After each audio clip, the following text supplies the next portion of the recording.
आज ज्यादा देर का क्लास नहीं है। इंट्रोडक्शन का पार्ट वन पार्ट टू हो गया था। आज पार्ट थ्री इंट्रोडक्शन का, ठीक है।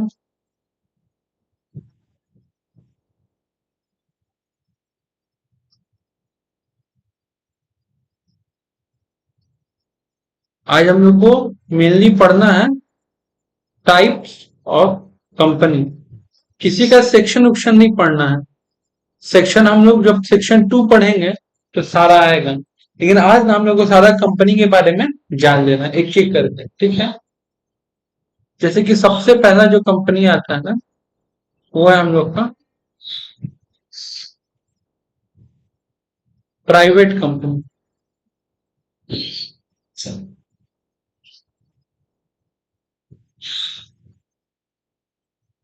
ऐसा क्या क्या क्वालिटी किसी कंपनी में दिखेगा तो उसको हम लोग प्राइवेट कंपनी बोलेंगे। सबसे पहला क्वालिटी पहचानने का, तो उस कंपनी के नाम के पीछे XYZ इंपॉर्टेंट चीज क्या है, प्राइवेट लिमिटेड वर्ड लगा रहेगा। क्या लगा रहेगा?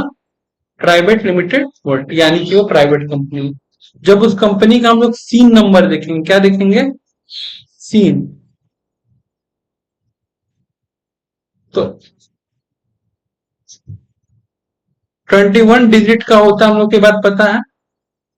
और लास्ट का 6 डिजिट यूनिक नंबर रहता है, उसके पहले, उसके जस्ट पहले देखेंगे PLC लगा है कि PTC लगा है। अगर PTC लगा होगा यानी कि प्राइवेट। प्राइवेट क्या डिनोट कर रहा है? Private company. दूसरा चीज प्राइवेट कंपनी का और फीचर, प्राइवेट कंपनी में मिनिमम नंबर ऑफ मेंबर दो होगा। मेंबर यानी कि शेयर होल्डर। और मैक्सिमम कितना हो सकता है? दो। उससे ज्यादा नहीं। लेकिन याद रखना ये 200 एक्सक्लूडिंग एम्प्लॉय। भाई ये बात क्या है, शेयर होल्डर का, एम्प्लॉय का। अगर मेरा कंपनी के एम्प्लॉय लोग भी कंपनी का शेयर होल्डर है, कुछ कुछ दिए हैं, उन लोग को उस 200 में काउंट नहीं करेंगे। क्लियर है बात? बस में तो जैसे कि मान लो मेरा कंपनी में टोटल 200 मेंबर है ऑलरेडी, लेकिन इस 200 मेंबर के पास मिला के टोटल 98% शेयर है। कितना है? और 201वां मेंबर जो है वो कंपनी का CEO है, उसको हम 2% कंपनी का शेयर्स दे के रखे हैं। दे सकते हैं ना? तो हम लोग काउंट करेंगे 200 को ही। 201 जो है ये तो एक तरह से इंप्लॉय हुआ ना, इसको काउंट नहीं करेंगे। क्लियर है बात? कोई दिक्कत इसमें?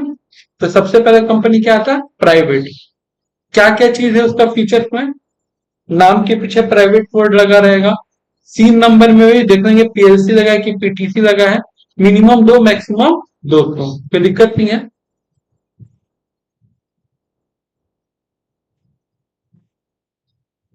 प्राइवेट कंपनी का एक और वेरिएशन होता है, अभी नया नया निकला है। वो क्या है? OPC private company.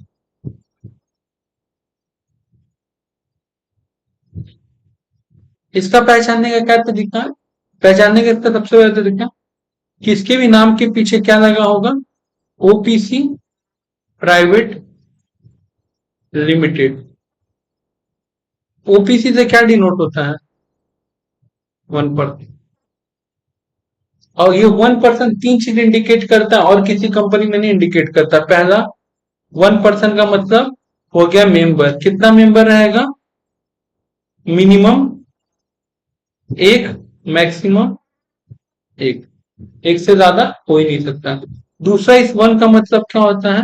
Director. Minimum कितना डायरेक्टर रहेगा? एक। और मैक्सिमम कितना रहेगा? मैक्सिमम डायरेक्टर कितना होगा? 15। डायरेक्टर 15 हो सकता है। और एक एन से डिनोट हो, मतलब एक और, नॉमिनी। आपको किसी एक पर्सन को नॉमिनी बनाना पड़ेगा।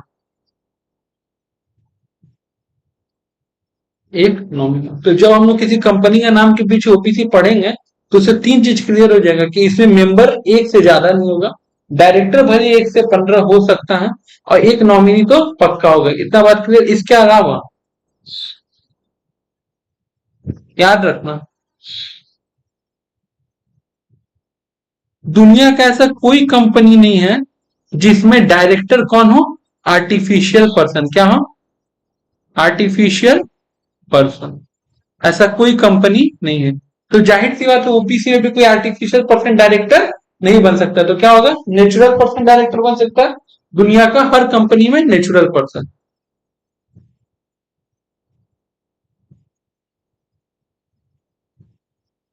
ओपीसी में जो मेंबर होता है ना, ध्यान से, और बाकी का जो कंपनी है ना उसमें मेंबर आर्टिफिशियल पर्सन बन सकता है। बात समझ रहे? तो लेकिन ओपीसी में मेंबर केवल और केवल कौन बनेगा? Natural person. कौन बनेगा? मतलब सोचो, टाटा कंसल्टेंसी सर्विस लिमिटेड, ये आर्टिफिशियल पर्सन है, ये चाह के भी ओपीसी नहीं खोल सकता है। बात समझ रहे? तो यानी कि एक नया कंपनी, सपोज दैट, कि वो सोचेगा कि टीसीएस ओपीसी प्राइवेट लिमिटेड खोलते हैं, तो उसका मालिक कौन बनेगा? TCS limited. ठीक है, टाटा कंसल्टेंसी सर्विस लिमिटेड नहीं कर सकता, क्योंकि जो टीसीएस है, जो मेंबर बनना चाह रहा है वो प्राइवेट है। हाँ, उसकी जगह रतन टाटा वो बन सकते हैं। बात समझ आते? जो नॉमिनी होगा वो भी क्या होना चाहिए? नेचुरल। और इसके साथ साथ एक और कॉमन सबके अंदर है, सबका सब रेसिडेंट ऑफ इंडिया होना चाहिए।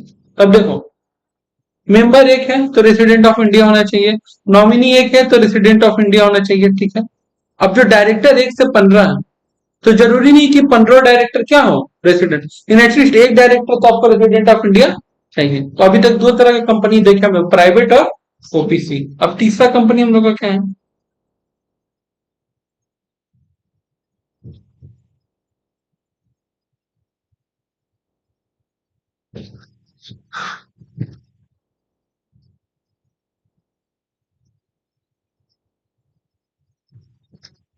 पब्लिक कंपनी, जिसके नाम के पीछे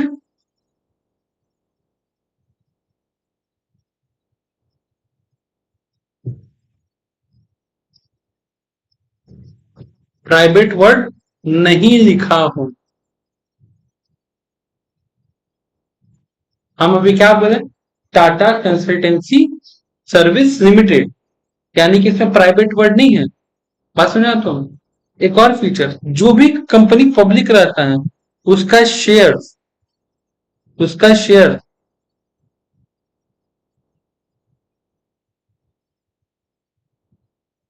रिटेल इन्वेस्टर के पास भी होता है। अगर इसको आम भाषा में बोले तो मतलब इसका शेयर शेयर मार्केट में मिलता है। ठीक है, shares are available in stock market for trading, मतलब बाइंग एंड सेलिंग। बस समझा? तो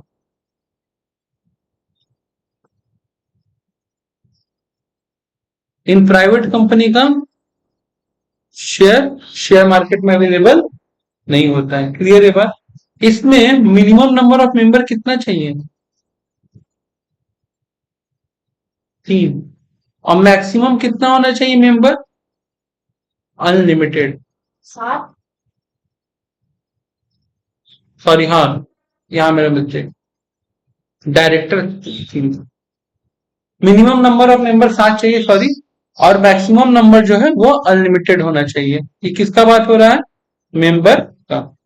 वही अगर हम लोग बात करें डायरेक्टर का, तो ऐसा कंपनी में डायरेक्टर मिनिमम कितना चाहिए? 3। और मैक्सिमम 15। 15 से ज्यादा डायरेक्टर रखने के लिए क्या करना होगा? बात का बात है। क्लियर ये चीज?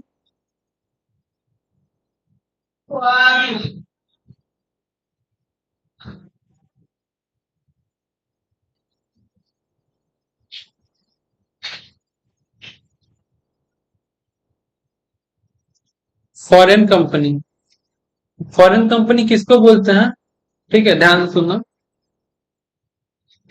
दो कंपनी है, एक है एबीसी, ठीक है, और एक है XYZ। बस सुना? एबीसी इंडिया में बिजनेस करता है, और एक्स वाई जेड इंडिया में बिजनेस नहीं करता है। तो दोनों में से फॉरेन कंपनी कौन हुआ? अब तुम्हारे मन में आएगा कि भैया ये भी बाहर का कंपनी है, ये भी बाहर का कंपनी है, लेकिन जो कंपनी का इंडिया से कोई ताल्लुक ही नहीं है, कोई ट्रांजेक्शन ही नहीं चलता, उसको इंडिया में पढ़ा और पढ़ाया क्यों जाए? बात समझ रहे तो। और जो कंपनी इंडिया से ताल्लुक रख रहा है तो उसको पढ़ना और पढ़ाना जरूरी। तो दिस काइंड ऑफ कंपनी, ठीक है, are called foreign company which are established outside India, incorporated outside India, but having a business in India.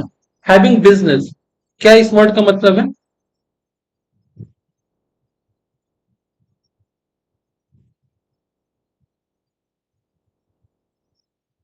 या तो डायरेक्टली करे, या तो अपना ऑफिस खोल दे, बस समझ रहे थे। इनडायरेक्टली करे, या किसी एजेंट के थ्रू करवाएं। जैसे बहुत सारा कंपनी है, जैसे डोमिनोज इंडिया में आया ही नहीं है, विदेशी ब्रांड। इंडिया में एक कंपनी है, उसके अंदर टाई अप के इंडिया का सारा आउटलेट वो लोग मैनेज करता है, बस तो एजेंट के थ्रू काम कर रहा है, ठीक है। या तो ऑनलाइन, जैसे अमेजोन। तो आपका बिजनेस इंडिया में होना चाहिए, डायरेक्टली इनडायरेक्टली, एजेंट या ऑनलाइन, किसी भी सिस्टम के, ठीक है। कोई दिक्कत आता है? तो फॉरेन कंपनी किसको कहते हैं? ए कंपनी एस्टेब्लिश्ड आउटसाइड इंडिया और incorporated outside India but having a business in India. अब बिजनेस वर्ड का मतलब क्या हो गया? डायरेक्टली इनडायरेक्टली, एजेंट, ऑनलाइन, किसी के भी, बट इंडिया में बिजनेस चलना चाहिए, हो गया फॉरेन कंपनी। नेक्स्ट,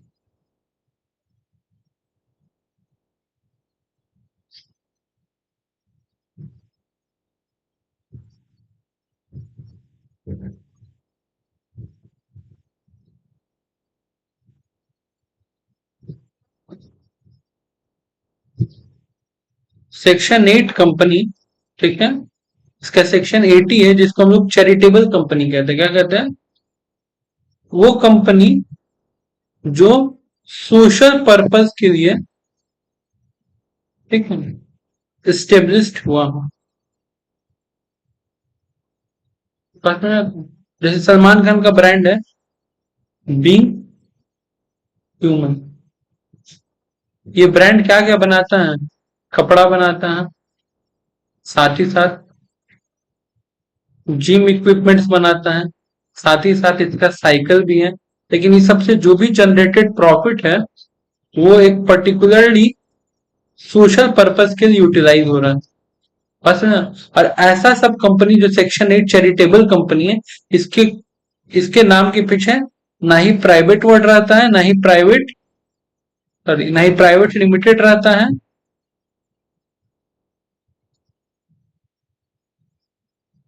और ना ही लिमिटेड वर्ड रहता है। इसके नाम के पीछे कुछ भी वर्ड नहीं लगा रहता है। तो इसको आइडेंटिफाई करने का तरीका क्या है? जिस कंपनी के नाम के पीछे अगर कोई तुमको ना दिखे प्राइवेट या प्राइवेट लिमिटेड, तो सिर्फ सिंपली आइडेंटिफाई कर लेना कि कौन सा कंपनी है, सेक्शन 8 कंपनी, यानी कि कोई चैरिटेबल पर्पज के लिए बना है। अब एक आता है निधि कंपनी। ये निधि कंपनी क्या है?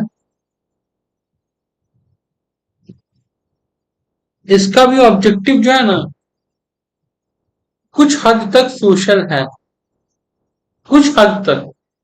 कुछ हद तक क्यों बोल रहे? मतलब हद, मतलब देयर इज अ लिमिट, उसी लिमिट तक काम करेगा, उससे ज्यादा नहीं। मतलब क्या ना, समझो जैसे कि मान लो पूरे इंडिया में, ठीक है, जितना भी सीए या सीएमए वाला लोग हैं, मिलके एक ग्रुप फॉर्म किया, व्हाट्सएप ग्रुप नहीं, व्हाट्सएप व्हाट्सएप ग्रुप नहीं, ये व्हाट्सएप ग्रुप आने से पहले ग्रुप बोल के दुनिया में चलता था। और वो उसमें वो लोग क्या किया, हर महीना कुछ कुछ पैसा सेव करता है, ठीक है, सब मिलके सेव करना। और वो जो फंड होता है, अगर किसी भी सीए को रिक्वायर्ड होता है, तो मार्केट रेट से, किससे? मार्केट रेट से, या तो लो में, या तो नो, या तो बहुत ही कम रेट पे, मार्केट रेट से कम में, या तो फिर इंटरेस्ट ही नहीं देता है, लोन देता है, या फिर किसी सीए परस्यूइंग स्टूडेंट को या सीएमए परस्यूइंग स्टूडेंट को लोन फाइनेंस करता है। जनरली देखता है जो बच्चे लोग सीएमए करता है उन लोगों को लोन फाइनेंस नहीं होता पढ़ाई के लिए, तो ये लोग मान लो स्पेसिफिकली उन लोग को लोन फाइनेंस कर रहा है। ये सेम काम डॉक्टर लोग भी कर सकता है, लॉयर भी कर सकता है, टीचर भी कर सकता है। बात समझ तो यानी कि वो लोग एक ऑर्गेनाइजेशन फॉर्म करेगा, कंपनी, जिस कंपनी को निजी कंपनी में, जिसका बेसिक ऑब्जेक्टिव क्या रहेगा, cultivation the habit of saving between the member. मतलब जो भी उसके मेंबर्स हैं उनके बीच में ये आदत डालना कि वो पैसा सेव करे, तो पैसा को यूटिलाइज क्या करेगा, अपने ही बिजनेस, अपना जो मेन मकसद है उसको ग्रो करने के लिए। बात समझ आया तो कोई दिक्कत? This kind of company is called निजी कंपनी। तो ये भी कुछ हद तक चैरिटेबल कंपनी की तरह है, बट चैरिटेबल कंपनी नहीं है।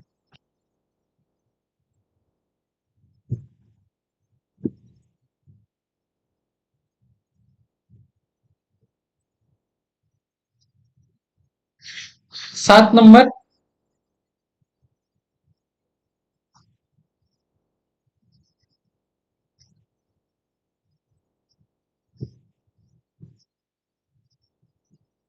Company listed by share. इसका मतलब क्या हुआ, मान लो एक कंपनी है एबीसी प्राइवेट लिमिटेड,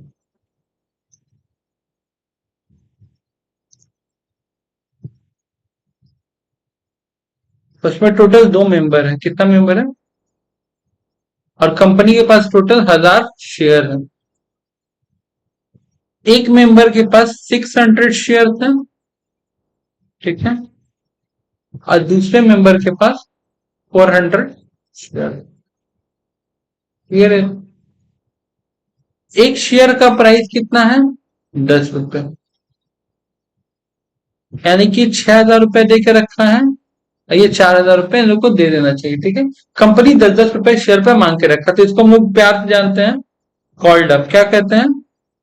लेकिन ये लोग पेड किया है, ये किया है 5,000, ये किया है 3,000।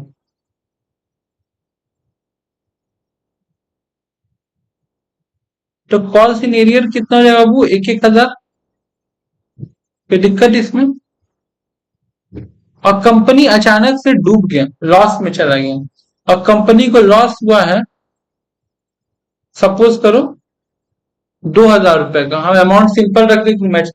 तो क्या ये 2,000 रुपए का लॉस सिर्फ कोई एक मेंबर उठाएगा कि दोनों मेंबर उठाएगा? तो दोनों ही मेंबर उठाएगा। और दोनों मेंबर किस अकॉर्डिंग उठाएगा? As per there holding. जो जितना शेयर होल्ड करके रखा होगा वो उस अकॉर्डिंग अपना पेमेंट क्लियर करेगा। कोई दिक्कत? अगर मान लो कि अडानी ग्रुप में मेरे पास 10 शेयर है, और अडानी आज करोड़ों का रुपया घपला करते हैं, फिर लॉस में चला जाता अडानी ग्रुप, तो हमको क्या करोड़ों रुपए की जिम्मेदारी नहीं। जो मेरा 10 शेयर है, 10 शेयर पे जो अमाउंट बनेगा बस हमको उतना ही पे करना है। बात समझ में आया? तो कोई दिक्कत इसमें? यानी कि कंपनी लिस्टेड या फिर कंपनी लिमिटेड बाई शेयर, इसका मतलब क्या होता है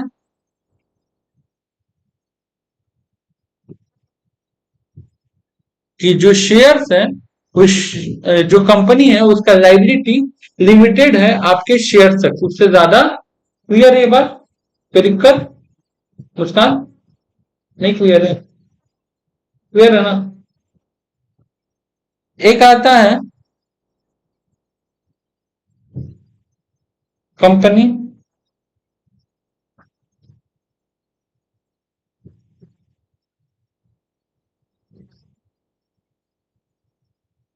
गारंटी।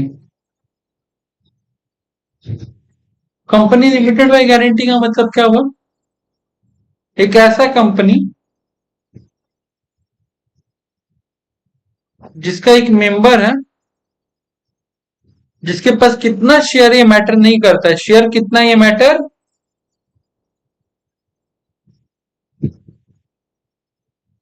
बट ये आदमी जब कंपनी ज्वाइन किया था ना, यानी कि मेंबर बना था, या जब कंपनी से जुड़ा था, ये बोला था कि जिस दिन भी कंपनी वाइंडिंग अप होगा, यानी कि बंद होगा, उस दिन हम 5 करोड़ रुपया ला के देंगे। कितना देंगे? तो ये कितना लाइबिलिटी उठा रहा है? 5 करोड़। बात समझ में आया? तो और ऊपर में कहा तक अगर वाइंडिंग अप होगा तो जहां तक मेरा शेयर है। कोई दिक्कत?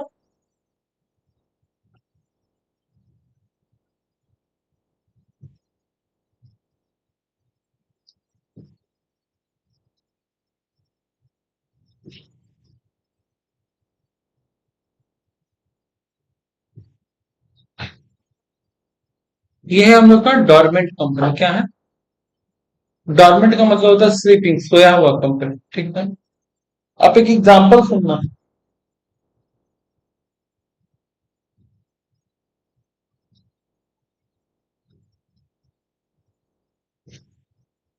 अपना विषय केस को, ठीक है, एक जमीन खरीदना है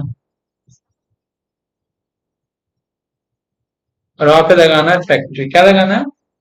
अगर अभिषेक को कंपनी खोलना तो अपने नाम पे, आमतौर पर मुझे जानते अपने नाम पे नहीं खरीदेगा।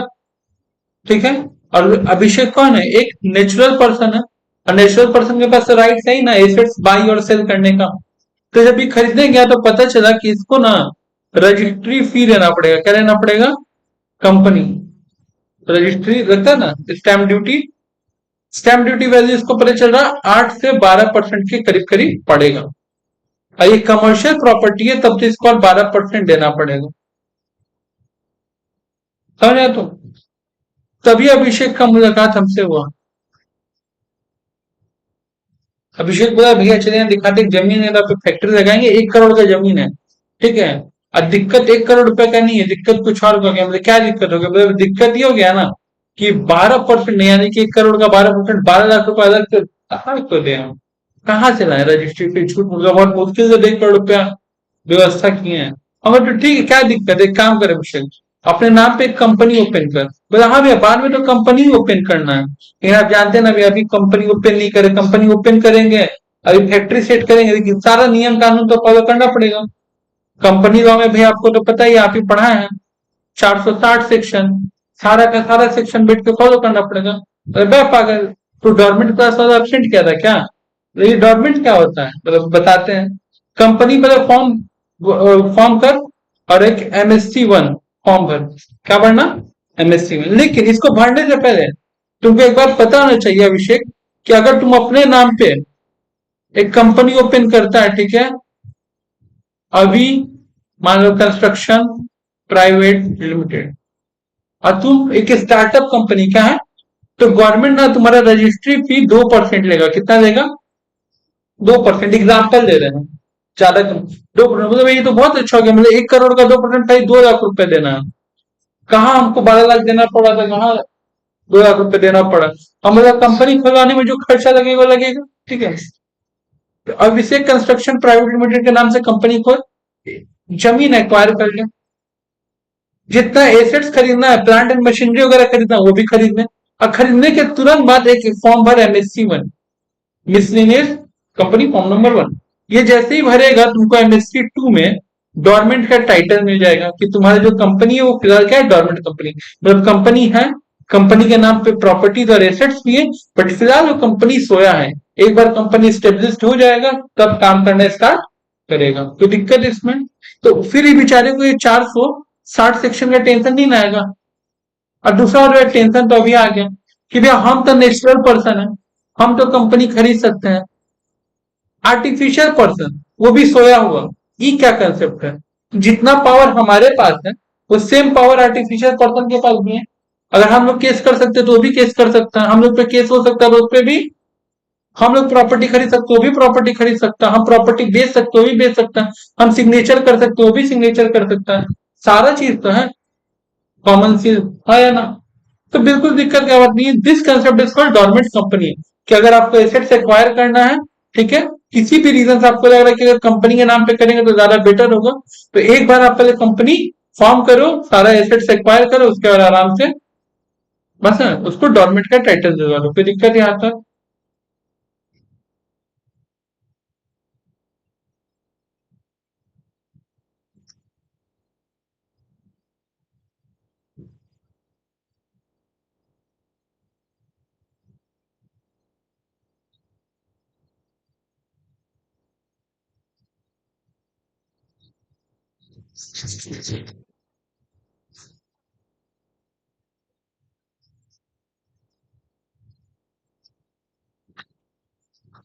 स्मॉल कंपनी, सेक्शन 2, ठीक है, clause 85 of the company that a company is a company is a company that not a public company and has a paid up share capital equal to or below 4 crore or such a higher amount specified not exceeding more than 10 crore.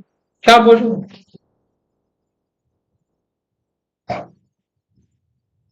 Small company उसको बोलते हैं हम लोग जो company पहला character तो public company नहीं होना चाहिए। पहला कैरेक्टर पब्लिक कंपनी नहीं होना चाहिए। दूसरा, उसका जो पेड अप शेयर कैपिटल है, पेड अप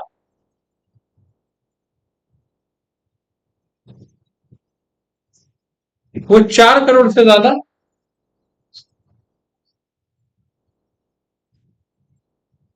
देखो कितना है, 4 करोड़। ठीक है। और टर्नओवर 10 करोड़ से ज्यादा नहीं होना चाहिए। ये जो दो अमाउंट दिख रहा है ना, ये दो अमाउंट चेंज भी होता है और चेंज भी हो सकता है। बट फिलहाल हमको खाली कंसेप्ट डालना है। एग्जैक्ट क्या अमाउंट है क्या अमाउंट नहीं वो बाद में बात करेंगे। स्मॉल कंपनी उसको कहते हैं जिसका पेड अप शेयर कैपिटल और टर्नओवर एक लिमिट तक हो, उससे ज्यादा ना हो। तो गवर्नमेंट क्या करता है, उन लोग को कुछ कंसिडरेशन देता है, मतलब कुछ कुछ सेक्शन फॉलो करने से मना कर देता है। छोटा कंपनी ज्यादा प्रेशर लेने नहीं देता है। बात समझ में आया था? क्यों बोले पब्लिक कंपनी नहीं होना चाहिए? अगर पब्लिक कंपनी है और पब्लिक कंपनी होने के बावजूद भी आपका टर्नओवर 10 करोड़ है और paid up share capital 4 crore है, ठीक है, लेकिन हमको तीनों कंडीशन चाहिए। बस है तो मतलब प्राइवेट होना चाहिए, paid up share capital 4 crore होना चाहिए और turnover.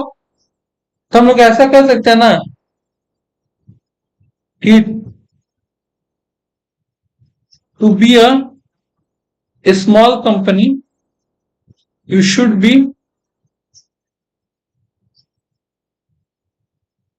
Private company.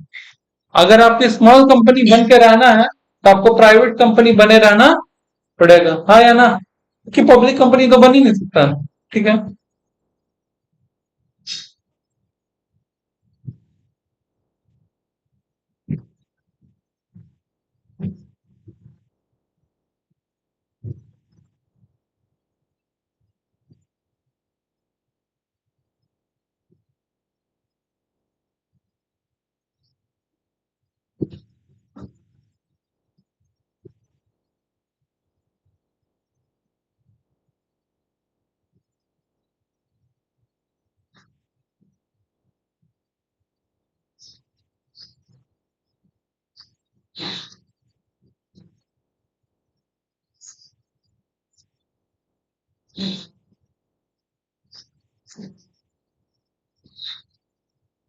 International financial service centre company, ये कंपनी का कंसेप्ट क्या है?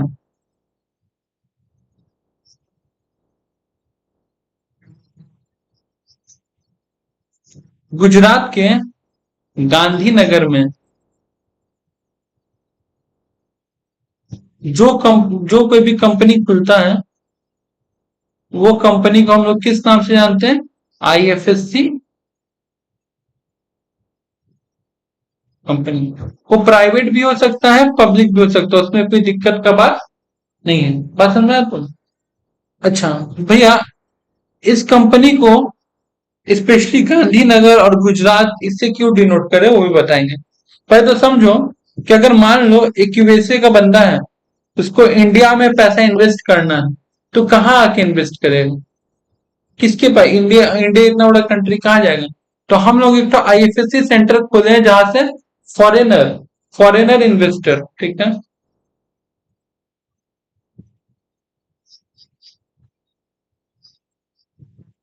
डायरेक्टली गुजरात जो कि कहाँ पे इंडिया में, वहां पे पैसा इन्वेस्ट कर सकता है। बात समझ तो ऐसा जगह को हम लोग आईएफएससी सेंटर कहते हैं। ठीक है। इसके पीछे एक छोटा सा स्टोरी है। 2008 में वर्ल्ड बैंक बोला कि इंडिया को एक आईएफएससी सेंटर का जरूरत है, यानी कि एक ऐसा जगह जहां पे फॉरेनर आराम से आके पैसा इन्वेस्ट करे, इजिली बिजनेस कर सके। बस समझे तो डायरेक्ट इन्वेस्टमेंट हो, इसको कहते हैं एफडीआई, फॉरेन डायरेक्ट इन्वेस्टमेंट आए इंडिया में। ठीक है। जिससे इंडिया का जीडीपी ग्रोथ होगा। अब 2008 में भैया हमारे prime minister sir respected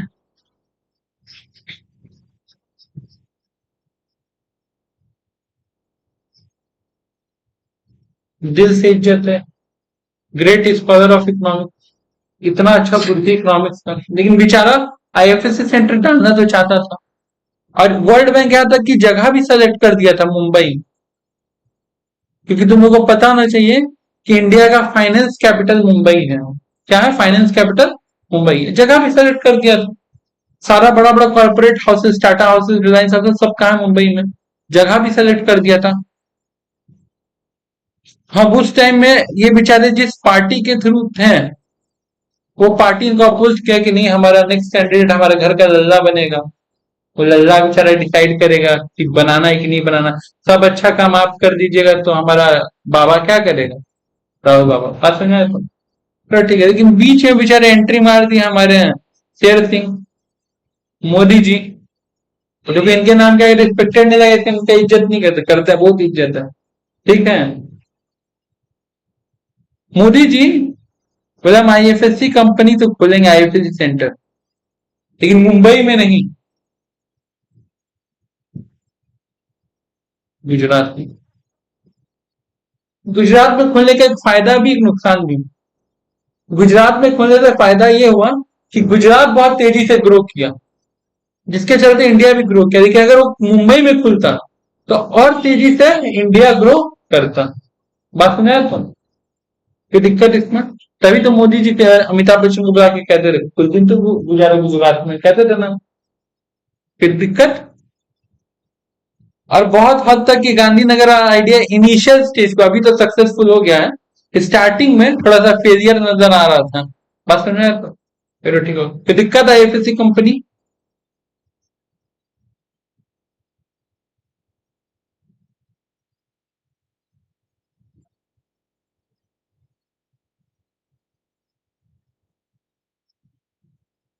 private OPC public foreign section 8 Nidhi company limited by share, company limited by guarantee, dormant company, small company, IFSC company. कोई दिक्कत यहां तक?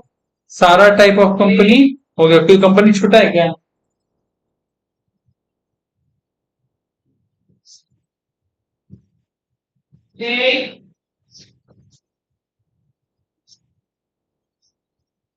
सुनो,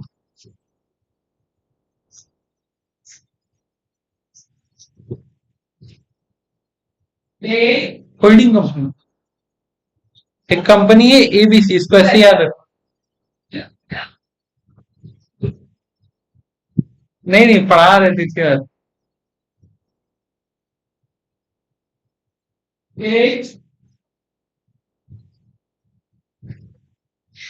एबीसी लिमिटेड, अल्फ X Y Z. X Y Z का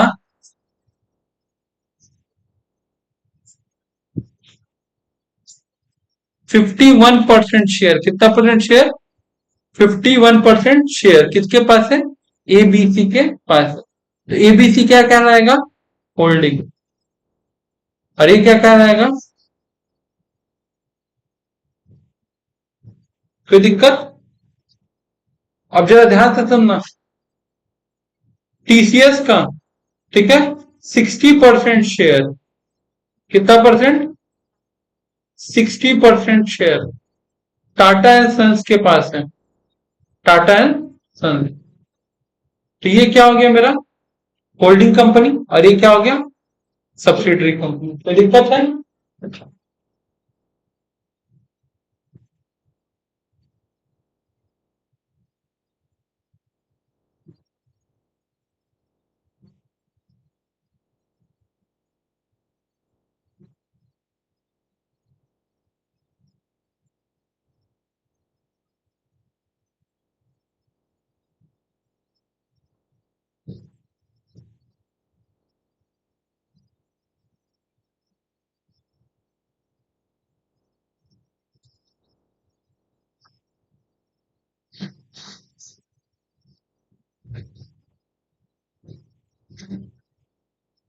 इस सब में मोर देन 50-50% शेयर खरीद कौन रखना है? ठीक है, टाटा एंड सन्स। तो टाटा एंड सन्स खुद को क्या बोलेगा? में होल्डिंग कंपनी है इन तीनों का, हाँ या ना। और ये तीनों क्या है, सब्सिडरी कंपनी है किसका, टाटा। लेकिन बात ये है, ये तीनों क्या है एक दूसरे का, सिस्टर कंसर्न, क्या कहते हैं, सिस्टर कंसर्न, बस है ना। अच्छा, और अगर दूसरे ढंग से बोले तो टाटा मोटर्स का parental organisation Tata and sons है। पेरेंटल मतलब उससे जो सीनियर है, तो अगर वो पेरेंटल कंपनी हुआ तो नीचे जितना हुआ सब भाई बहन हुआ, तो भाई तो क्या तेल लेना है, बहन ज्यादा इंपॉर्टेंट है, बस। तो सिस्टर कंसर्न कहा जाता है, क्या कहा जाता है, सिस्टर। तो parental company, sister concern, holding company, subsidiary, ये और चार वर्ड पता चला, कोई दिक्कत इसमें।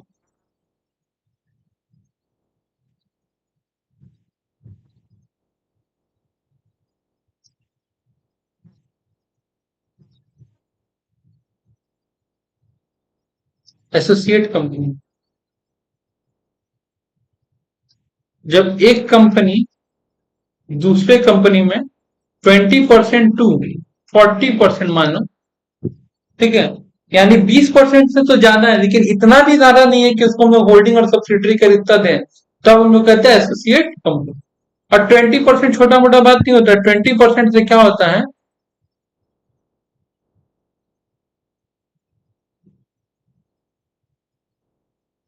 डिसीजन पे इम्पैक्ट पड़ता है, समझ में आया?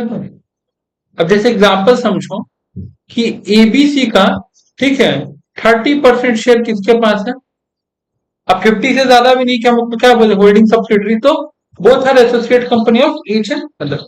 अब बात क्या है कि इसका टोटल 100% में देखो 70% जनरल पब्लिक के पास है, ठीक है, या फिर चलो 70% नहीं भी मानना है तो ऐसा कर लो कि इसका 65% जनरल पब्लिक के पास शेयर था, 5% इसका फाउंडर के पास है जो इसको फॉर्म किया था, और 30% XYZ। अब बता जनरल पब्लिक कितना ही आएगा मीटिंग में, कितना वोट करेगा, समझ गए। अब मीटिंग में आया कौन, स्पेशल दो आदमी, एक 5% वाला फाउंडर, एक 30% वाला XYZ। तो किसका बात ज्यादा सुना जाएगा, जिसके पास ज्यादा शेयर्स है, क्योंकि वोटिंग करने का दो तरीका होता है, हम लोग पढ़ चुके हैं, शो ऑफ हैंड, तब तो ठीक है, और बाई पोल हुआ तो तब तो ये जीतेगा ना। तो बताओ हर डिसीजन में इसका इम्पैक्ट पड़ेगा कि नहीं पड़ेगा, बात समझ लो। तो इस तरह कंपनी हम लोग क्या कहते हैं, एसोसिएट कंपनी। कोई दिक्कत,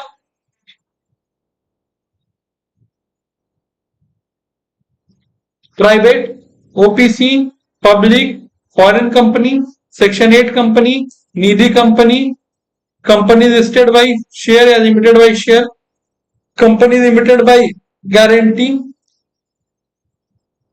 dormant company, small company, IFSC company,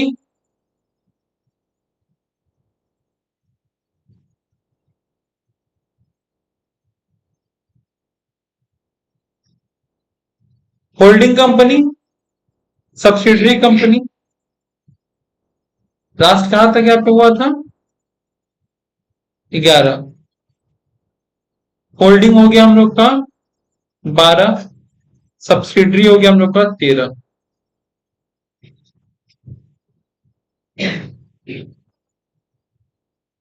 parental organisation हो गया हम लोग का 14 नंबर टॉपिक, और ये एक दूसरे का क्या रहेगा, सिस्टर कंसर्न, ठीक है, हम लोग का क्या हो गया 15 नंबर, और एसोसिएट हो गया। टोटल 16 तरह का कंपनी पढ़, और ऐसा नहीं कि 16 कंपनी दोबारा पढ़ने को नहीं आएगा। अभी जब हम लोग चैप्टर 1 से स्टार्ट करेंगे तब ये सारा कंपनी से भेंट होगा, कुछ कुछ को छोड़ के, बस समझ में। तो आज इंट्रोडक्शन कंप्लीट हो गया, कोई दिक्कत इसमें।